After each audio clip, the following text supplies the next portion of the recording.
Okay, good afternoon to all of you. Good afternoon. Good afternoon, Good sir. afternoon. Good afternoon. Okay, so I'm waiting for students to join. So 36 plus we are now. Our previous lecture extended slightly. That's why we are starting late anyhow. So today we have to discuss our last point and we have to summarize our chapter. So last point is applications of Hall effect. So we will start discussing these points. So simply applications we have to discuss and then we will check or revise our chapter once again. So once again, good afternoon to all of you. So today I have taken offline lecture also. So in that some student I have observed they have not written the notes in the notebook. So I'm requesting all that whatever points we are covering, you take the screenshot of the same. Then on daily basis, you complete the notes in the notebook and not only write the notes, but you have to prepare these points because now we are on the verge of completion of our chapter.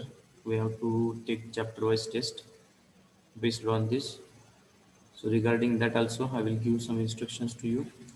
So shall we start? Yes, Yes, sir. sir. Okay तर आता हा शेवटचा point आहे applications of hall effect. 4 applications आहेत. ते चुकून शेवटी 1 झालेले. 4 ॲप्लिकेशन्स आहेत. फर्स्ट काय ते आपण बघूया. Determination of type of semiconductor.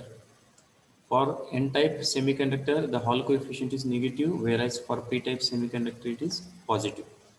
तर आपण टाईप ऑफ सेमीकंडक्टर जो आहे तर तो डिटरमाइन करू शकतो.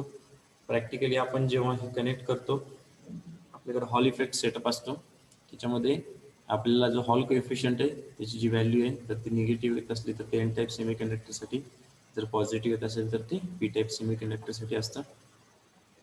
So I request everyone that when we start new slide, so you take screenshot of that slide for your reference and to write the notes.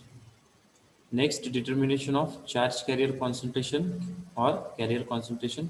So Hall voltage is measured by placing the two probes at the center of faces of the sample. जे specimen किंवा sample आहे तर त्याला आपण हे to probe method connect करून काय करू शकतो तर चार्ज कॅरियर कॉन्सन्ट्रेशन आपण काढू शकतो. आता चार्ज कॅरियर कॉन्सन्ट्रेशन काढायचं म्हणजे नेमकं काय तर जे काही कॉन्सन्ट्रेशन ऑफ होल्स आहे तर ते आपण कॅल्क्युलेट करू शकतो. So this also practically we are calculating things how. So answer is next one here. So two things we can determine. First is determination of mobility. तर कंडक्टिव्हिटी जी आहे मटेरियलची त्याचं इक्वेशन आपण पहिल्यांदा घेतोय sigma is equal to PE mu where mu is mobility of charge carrier. So we are putting 1/RH instead of PE. हे आपण कुठून घेतलं तर आपल्याला हे माहिती equation RH is equal to 1/PE. So we are using this equation. So if we put this PE as 1/RH, कारण का आपल्याला माहिती की RH म्हणजे काय 1/PE, मतलब PE काय असणार आहे 1/RH. So here we are putting PE as 1/RH. So we get this sigma is equal to, that is conductivity is equal to 1/RH into mobility. आणि आपल्याला काय काढायचं इथं मोबिलिटी काढायची. That's why mobility is nothing but sigma into RH or mu is equal to sigma into RH. परत आपण RH ची value सुद्धा इथं VH च्या टर्म्स मध्ये टाकू शकतो. Okay, so here this term is important one, mu is equal to sigma into RH. That is this mu mobility is nothing but conductivity into Hall coefficient. आणि शेवटचं application काय आहे, we can measure the magnetic flux density by using this flux density meter. Okay, since Hall voltage VH is proportional to the magnetic flux density for a given current I through the sample, then here the Hall effect can be used as the basis for the design of a magnetic flux density meter. So we can determine magnetic flux. Magnetic flux याचा अर्थ काय तर एका particular एरियामध्ये किती magnetic field lines आहेत तर ते आपण डिटरमाइन करतो आणि त्याच्यावरनं त्याची डेन्सिटी काढतो. So we can measure that magnetic flux density by using this Hall effect setup. तर असे हे 4 ॲप्लिकेशन्स आहेत. त्यातला हा जो पॉईंट आहे तर तो तुमचा पॉसिबल MCQ असू शकतो. तर तेच आपण आता स्लाइड बाय स्लाइड डिटेलमध्ये डिस्कस करूया. ओके, एम आय ऑडिबल, लक्षात येते हे? Yes, sir. Yes, sir. हा, आता मगाशी काय झालं, ऑफलाईन लेक्चरला मी बघितलं की काही जणांचे नोट्स इनकम्प्लीट आहेत. तर सगळ्यांना रिक्वेस्ट आहे की तुम्ही स्लाइडचे स्क्रीनशॉट घेतलेच असतील तर नोट्स कंप्लीट करा, प्रिपरेशन स्टार्ट करा. आता एक स्टुडंट आहे, त्यांनी रिक्वेस्ट केली की स्क्रीनशॉट त्याच्याकडे काही नाही आहेत, तर मी हे पहिल्यापासून तुम्हाला आता दाखवतो, त्याची स्क्रीनशॉट काढून घ्या. सेमीकंडक्टर फिजिक्स आपला चॅप्टर आहे, ठीक आहे. Content beyond the syllabus, extra information आहे, ठीक आहे. तर हा स्क्रीनशॉट, या स्लाइडचा स्क्रीनशॉट घ्या. ही आपली पहिली स्लाइड आहे. हे आहे का सगळ्यांकडे? Yes, Yes, sir. sir. हां, Yes, sir. ठीक आहे. मग मी तुम्हाला विचारतो आणि नेक्स्ट जातो, म्हणजे आपल्याला वेळ जाणार नाही. नेक्स्ट, क्लासिफिकेशन ऑफ सॉलिड, आपला नेक्स्ट पॉईंट आहे सिलेबसचा. याचा स्क्रीनशॉट नसेल तर काढून घ्या. आहे सर. ठीक आहे, स्क्रीनशॉट घ्या. जर कोण काढत असेल तर सांगा, ठीक आहे. त्याच्यानंतर याची गरज नाही. हां, next, Fermi level, take screenshot of this. याचा स्क्रीनशॉट घ्या ज्यांच्याकडे नसेल. त्यानंतर डेरिवेशन आपण बघितलं फर्मी लेवलचं. Fermi level in intrinsic semiconductor, first slide आहे त्याची. त्यानंतर next slide up to the last derivation point.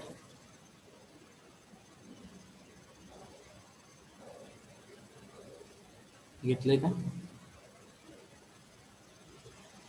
हो sir. Take screenshot. Then this is just example. Next is effect of variation of impurity concentration. Effect of variation of impurity concentration. दोन figure आहेत, N type साठी, P type साठी, आणि description त्याचं. Take screenshot of this.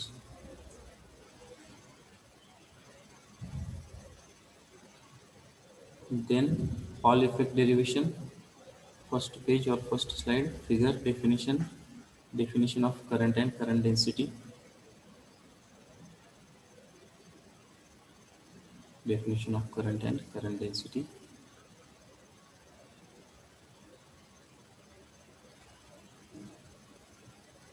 Take screenshot of this if you don't have. Then this next page,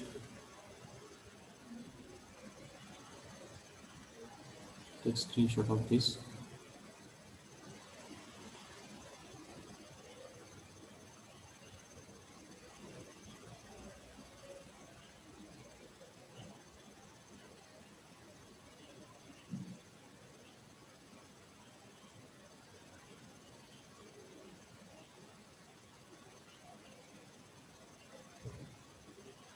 Okay, so shall I go to next one? Yes, sir. Then this one, last slide for derivation.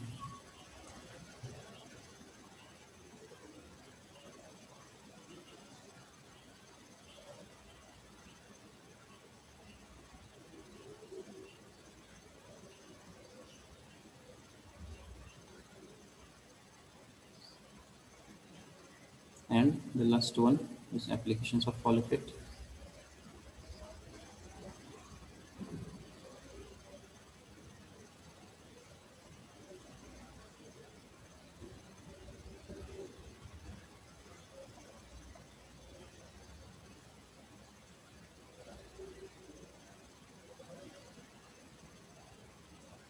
ठीक आहे, ते झाले का? स्लाइड्सचे screenshot सगळ्याकडे आहेत का आता? Yes, sir. Yes, sir. कोणाकडे कुठलं मिसिंग असेल तर हँड रेज करा किंवा मला पॉईंट सांगा. आता ॲक्च्युली याची सॉफ्ट कॉपी किंवा PDF मी तुम्हाला देऊ शकलो असतो, सिम्पल पर्याय होता. पण काय होतं की काही काही स्टुडंट सॉफ्ट कॉपी घेऊन बसतात, राईटअप करत नाहीत. तर थोडं सिरियसनेससाठी हे आपण केलेले स्क्रीनशॉट घेऊन, म्हणजे डेली बेसिसवर तुम्ही सिन्सिअरली ती कंप्लीट कराल. ओके, मी परत वाटलेस नोट्स किंवा PDF तुम्हाला डिटेलमध्ये प्रोव्हाइड करेन. सेमच आहे, फक्त आपण स्प्लिट केले स्लाईडमध्ये, फॉन्ट साईज, कलर वगैरे दिलेलं आहे. ठीक आहे, तर आता हे झाले सगळे पॉईंट्स. तर फर्स्ट पॉईंट पासून आपण हे समजून घेऊया. यात काही स्किप करायचे असतील पॉईंट ते, आणि MCQ शी रिलेटेड किंवा एक्झामशी रिलेटेड हे आपण बघूया आता. ठीक आहे. Am I audible? Yes, sir. Yes, sir. Yes, sir. ठीक आहे, ठीक आहे. आता हे लक्ष देऊन ऐका. आता हे एक्झामशी रिलेटेड आपण डिस्कस करतोय. हा पहिला पॉईंट आहे. ह्याचं वेटेज 3 मार्क असतं. काय एक्सपेक्टेड आहे? फिगर काढायची. तुम्ही हे इनर फील्ड बँड्स वगैरे जरी नाही दाखवलं फिगरमध्ये तरी चालते. Balance band, conduction band, forbidden band एवढं लिहिलं किंवा दाखवलं तरी सुद्धा सफिशियंट आहे. हे काढलं तर अजूनच चांगलं ॲडिशनल इन्फॉर्मेशन आहे. बॅलन्स बँड त्याची डेफिनेशन, एक्सप्लेनेशन, कंडक्शन बँड त्याची डेफिनेशन, एक्सप्लेनेशन. फॉरबिडन बँडमध्ये फक्त ही पहिली लाईन जी मागच्या वेळेस मी सांगितलं की the two bands that is conduction band and valence band are separated by a region or gap known as forbidden band. So this is sufficient. इथं तुम्ही वाटल्यास ब्रॅकेट करा किंवा अंडरलाईन करा. हे एवढं सफिशियंट आहे. This is extra one, extra information. Then next part classification of solids. यामध्ये सुद्धा या फिगर्स आहेत, या ड्रॉ करायच्या तुम्हाला. जास्त मोठ्या परीक्षेत काढत बसायचं नाही, छोट्या विजिबल जेवढ्या दिसतील पटपट ड्रॉइंग करून या कंप्लीट करायच्या तिन्ही फिगर्स. त्याच्या खाली त्याचे हेडिंग लिहा. इन्सुलेटर, सेमीकंडक्टर आणि कंडक्टर. त्याचे हेडिंग त्याच्यात मेन्शन करा फिगरमध्ये. इन्सुलेटर्समध्ये हे तुम्हाला एक्सप्लेनेशन लिहायचे. त्याच्यानंतर सेमीकंडक्टर्समध्ये हे एक्सप्लेनेशन लिहायचे. कंडक्टर्समध्ये हे एक्सप्लेनेशन लिहायचे. आता ह्याच्यामध्ये इन्सुलेटरचं एक्झाम्पल मी तुम्हाला इथे सांगितलेलं, तर तुम्ही नोट्स लिहिले असतील तर इथं पुढे लिहा. For example glass comma wood हे इथं मेन्शन करा एक्झाम्पल.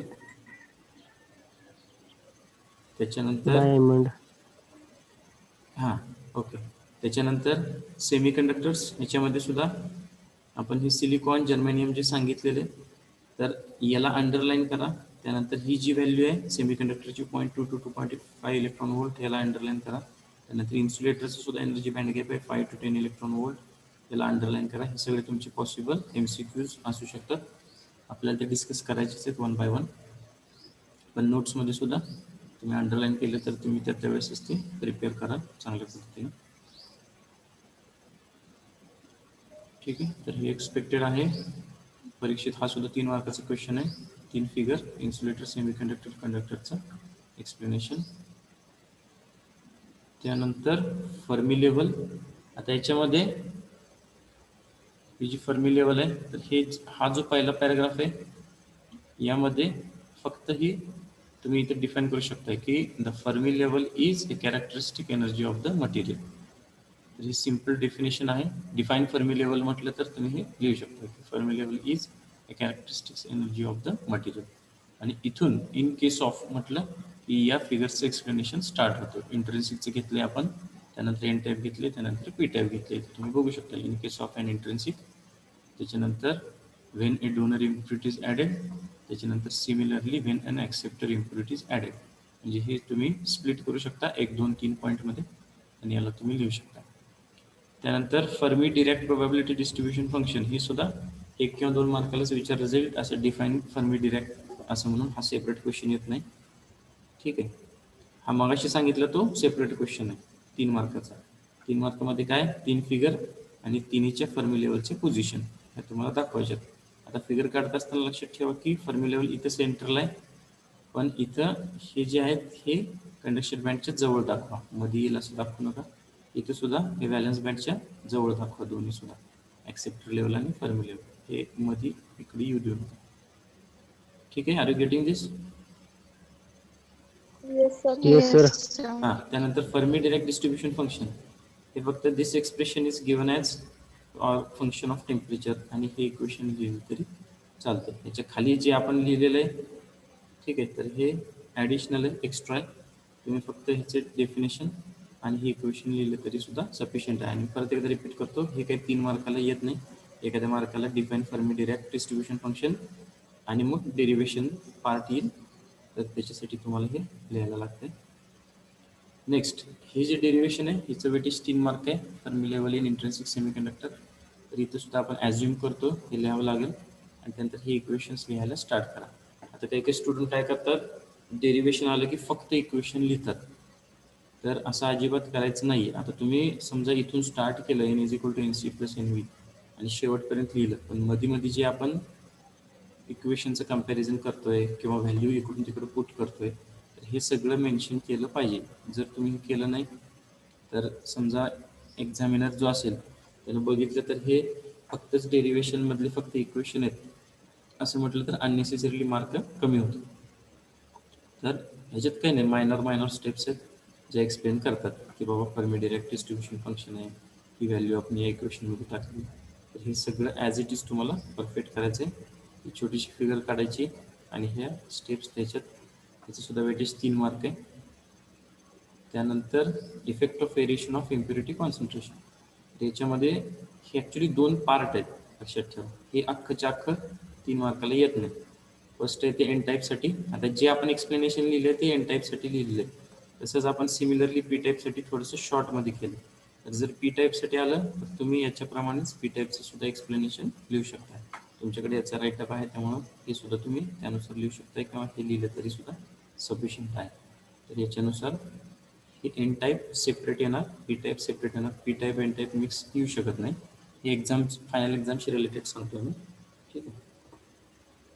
आणि शेवटचा आहे तो हॉल इफेक्ट. आज पण मी लेक्चरमध्ये सांगितलं, ऑफलाईन लेक्चरमध्ये, की प्रत्येक चॅप्टरला 5 मार्काचे क्वेश्चन आहेत. हा इम्पॉर्टंट आहे, हा परफेक्ट करायचा आहे तुम्हाला आणि हा प्रत्येक परीक्षेत तुम्हाला भेटायला येणार. प्रिपरेशनसाठी किंवा प्रिपरेशनच्या पर्पजसाठी तुम्ही हे सगळं परफेक्ट करू शकता. तर याच्यातसुद्धा आपण बघितलं की डेफिनेशन, फिगर, करंट आणि करंट डेन्सिटी आपण डिफाईन करतो. ठीक आहे. तर आता याच्यात सगळेजण लक्षपूर्वक ऐका, कारण काय होतं की याच्यात डेरिवेशन आहेत, पॉईंट्स भरपूर आहेत. मग काही स्टुडंट विचारतात सर स्टेप स्किप केलं तर चालतील का, त्याच्यानंतर शॉर्टमध्ये लिहिलं तर चालेल का. तर तसं करू नका. ॲक्च्युली हा 5 मार्काचा क्वेश्चन आहे. याच्यात एक्सपेक्टेड काय आहे, फिगर आहे, डेफिनेशन आहे, त्याच्यानंतर करंट म्हणजे काय, करंट डेन्सिटी म्हणजे काय, त्यानंतर लॉरेन्स फोर्स, हे थोडक्यात लिहायचे आणि हे सुद्धा थोडक्यात लिहायचे. तर तुम्ही हे लिहिलं आहे का नोटबुकमध्ये? Yes, sir. Yes, sir. Yes, sir. ठीक आहे. नोटबुकमध्ये जर लिहिलं असेल तर आता मी 1-2 स्टेप सांगतो, त्या अंडरलाईन करा की या एक्सप्लेनेशनमधलं काय एक्सपेक्टेड आहे लिहिणं, यामधलं सुद्धा काय, म्हणजे काय होईल, तुमचा वेळ वाचेल आणि कन्फ्युजन होणार नाही. तर तुम्ही प्रत्येक डेरिवेशनच्या स्टेप्सवर कॉन्सन्ट्रेट करा.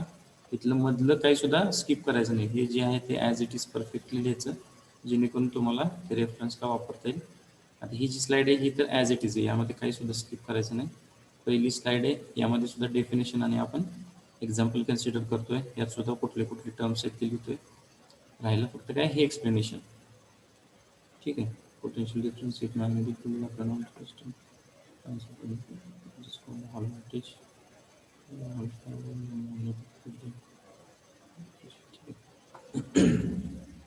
आता हे जर लिहिलं असेल ना तुम्ही, ठीक आहे. C49 कोण आहे? प्रज्ञा. तुमचा व्हिडिओ ऑफ करा. ठीक आहे. हा जो पहिला पॅराग्राफ दिसतोय यात तुम्ही ही लाईन जी आहे ती अंडरलाईन करा. If a magnetic field is applied normal to the crystal surface and also to the current flow, a transverse potential difference is produced between F and F dash. परत एकदा repeat करतो. या पॅराग्राफमधली ही जी line आहे ही underline करा किंवा लक्षात ठेवा. If a magnetic field is applied normal to the crystal surface and also to the current flow, a transverse potential difference is produced between faces F and F dash. केली का underline? Yes, sir. Yes, sir. ठीक आहे. तर ही एक line आणि त्याच्यानंतर ही शेवटची. When magnetic field B is applied, the holes experiences a deflection due to the Lorentz force FL. ही दुसरी अंडरलाईन करा. तर या पूर्ण पॅराग्राफमधल्या या 2 लाईन्स तुम्ही लिहिल्या तरी सफिशियंट आहेत. When magnetic field capital B is applied, the holes experiences a deflection due to Lorentz force FL. त्यानंतर हे डिफाईन करतो आपण. आता हा जो खालचा पॅराग्राफ आहे यातलं सुद्धा सांगतो तुम्हाला.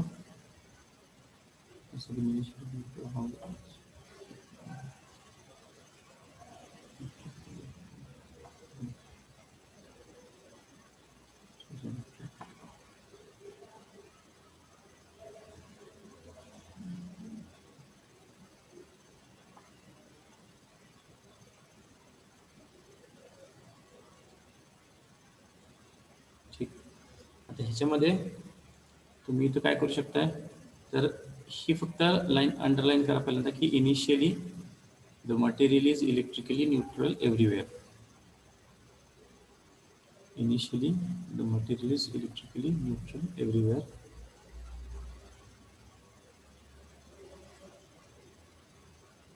त्याच्यानंतर however as holes piles up on the front side the corresponding equivalent negative charge is left on the rear side. या लाईनला या सेंटेन्सला अंडरलाईन करा. तर या दोन लाईन्स आणि त्याच्यानंतर मग एक condition of equilibrium will be reached, ही पुढची लाईन कंटिन्यू करा. ठीक आहे. ह्याला हॉल फील्डला सुद्धा तुम्हाला मेन्शन करायचं.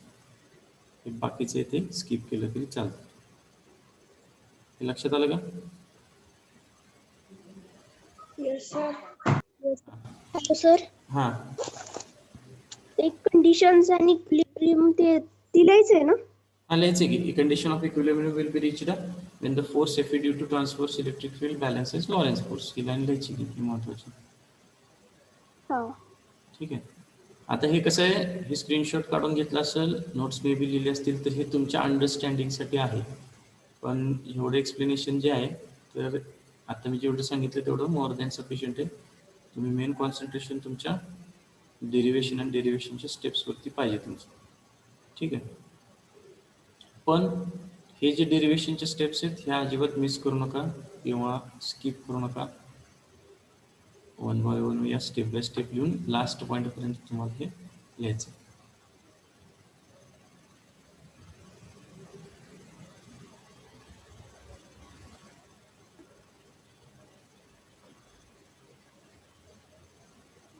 हे लक्षात आलं का? यातले पॉईंट्स अंडरलाईन केले का? Yes sir. Yes, sir. आता हे जे डेरिव्हेशन्स मधले जे पॉईंट्स आहेत हे सगळे पॉईंट्स, तर यातले तुमचे पॉसिबल MCQs असणार आहेत. MCQचे व्हॅल्यू असणार आहेत यातले पॉसिबल. लक्षात येते का हे? म्हणजे Hall coefficient is given by RH is equal to 1/PE. ही पण व्हॅल्यू MCQ म्हणून विचारली जाऊ शकते. किंवा Hall coefficient RH is equal to in terms of VHT/BR. त्याच्यानंतर इथं value of EH Hall field VH/W किंवा लॉरेन्स फोर्स FL म्हणजे काय BEVD. हे सुद्धा MCQ म्हणून येऊ शकतात पॉईंट्स. त्याच्यानंतर करंट डेन्सिटीची व्हॅल्यू, करंटची व्हॅल्यू. ठीक आहे. त्यानंतर याच्यामध्ये मी तुम्हाला सांगितलेलं आहे की ह्याच्यात शेवटी काय लिहिलेलं आहे, हां here the Fermi level moves closer and closer to the conduction band.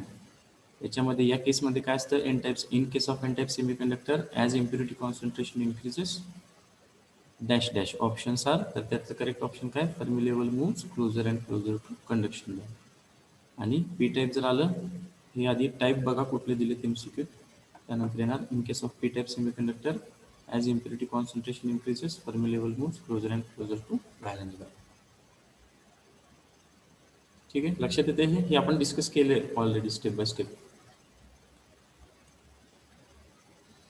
आता आपण ॲक्च्युली MCQ आणि न्यूमेरिकल्स ते बघूया. त्यावेळेस हे अजून हे आपण रिपीट होते सगळं. हे आत्ता सांगतो की आपली टेस्ट, आता टेस्टचा पॅटर्न कसा असेल काय असेल माहीत नाही मला, पण सगळे पॉईंट्स लिहून काढा, नोटबुकमध्ये प्रिपरेशन करा. कारण की आज मी काही स्टुडंटशी बघितले नोटबुक, काही जणांनी लिहिलं होतं, काही जणांनी लिहिलेलं नाही आहे. तर त्यांना इन्स्ट्रक्शन दिलं आहे, तुम्हाला सांगतो की हे नोटबुकमध्ये कंप्लीट करा. Are you getting this? Yes, sir. Yes sir. Yes, sir. Okay, so now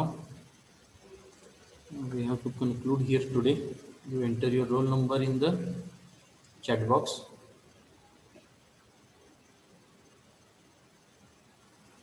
प्रत्येकाने चॅट बॉक्समध्ये रोल नंबर एंटर करा.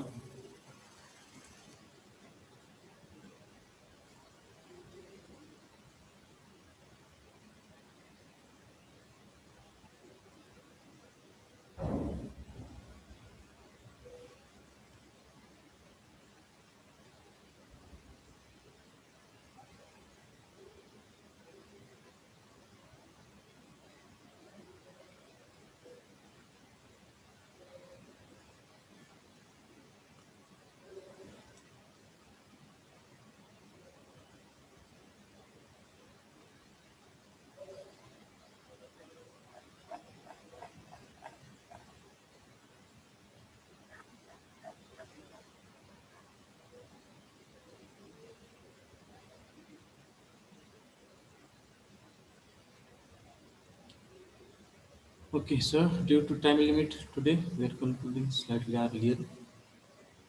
We stop here. I request everyone to complete the notes in your notebook. Those who are present offline today, so you are also part of this. I request everyone